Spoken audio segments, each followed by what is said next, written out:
Um, I'm Grant Derman. I'm Mrs. Moore's cadet teacher. I come in here in the morning to help the kids, and I'm reading chapter 9 of The Chocolate Touch by Patrick Catling. Oh, the shame of it, the humiliation. John sweat breathlessly as he ran, shocked and frightened, indignant and angry at the world that had suddenly turned against him. Mean old things, John thought, blaming Miss Plimsoll and Miss Quaver for his failures, even though nothing had happened to him had been their fault in any way. Horrible old school, he thought, even though he had liked school until this morning.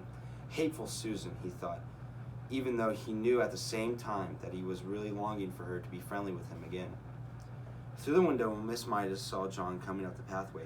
"Hello, John dear," she called from the living room. "You're home early today. How nice. As a reward, there will be a piece of chocolate after supper."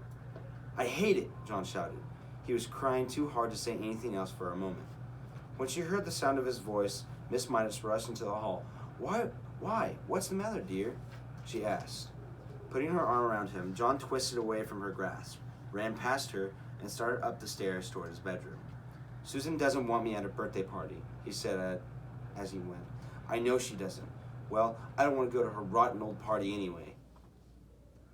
I don't think you really mean that," Miss Midas says. "Besides," she added, and John was halted by the softness of her voice, "Miss Buttercup just telephoned to say that she was going to drive over herself at 4 o'clock to pick you up." "She did?"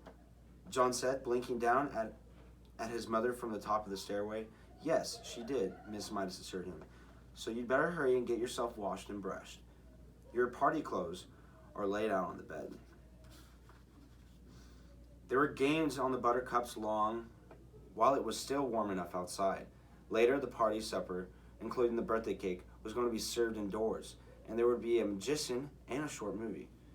John joined in the Blyman's buff in grandmother's footsteps and Fox and Geese, and soon he became more cheerful. He even temporarily forgot about chocolate.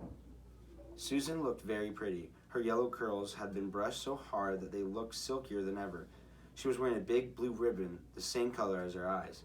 Her cheeks were flushed with excitement, a deeper pink than her new party dress.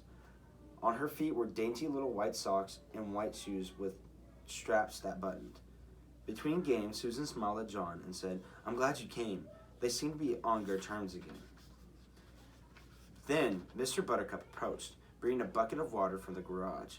He set it down in the middle of the lawn without spilling a single drop. "We're going to duck for apples," Susan whispered to John. "The boys against the girls. You can be captain of the boys' team." The two teams line up for the race, Susan leading the girls and John the boys. "The idea is this," Mr. Buttercup explained. "When I say go, not yet, John, Susan and John will run to the bucket. There are 12 apples floating in the bucket and 12 people in the race. Using only their teeth, Susan and John will grab their apples and run back to their lines. As soon as they touch the hands of the number 2 runners in their teams, Denny and Duncan, Susan and John will go to the end of the lines, and Denny and Duncan will run to the bucket to duck for apples. Do you all understand the way it's going to work? All right. 1 to get ready, 2 to get steady, and 3 to go." Susan bounded ahead like a jackrabbit and had her face deep in the bucket by the time John reached her side and crouched down for his apple. He got his eye on a big red one with its stalk jutting up conventionally for him to grab. He lowered his voice, opened his mouth, and lunged. Somehow his nose reached the apple before his teeth did and pushed it below the surface of the water. John's mouth followed the apple down. Then a terrible thing happened. The clear water in the bucket turned into dark brown, sweet liquid chocolate. Susan and John immediately pulled their heads up, but it was too late. Their faces were drenched with chocolate syrup. "Oh!" Susan exclaimed, wiping chocolate out of her eyes. Chocolate syrup dripped down all over her delicate pale pink dress. "Oh!" she moaned. John was in the same state. There was chocolate all over his face. There was chocolate on his white shirt front and on his gray flannel shorts. And there was chocolate in his mouth. "Glug," John said. "Glug!" Susan was too surprised and angry to speak. For the second time that day, she turned her back on John and ran away from him. Miss Buttercup offered to clean John up, but he couldn't bear to stay at the party another minute.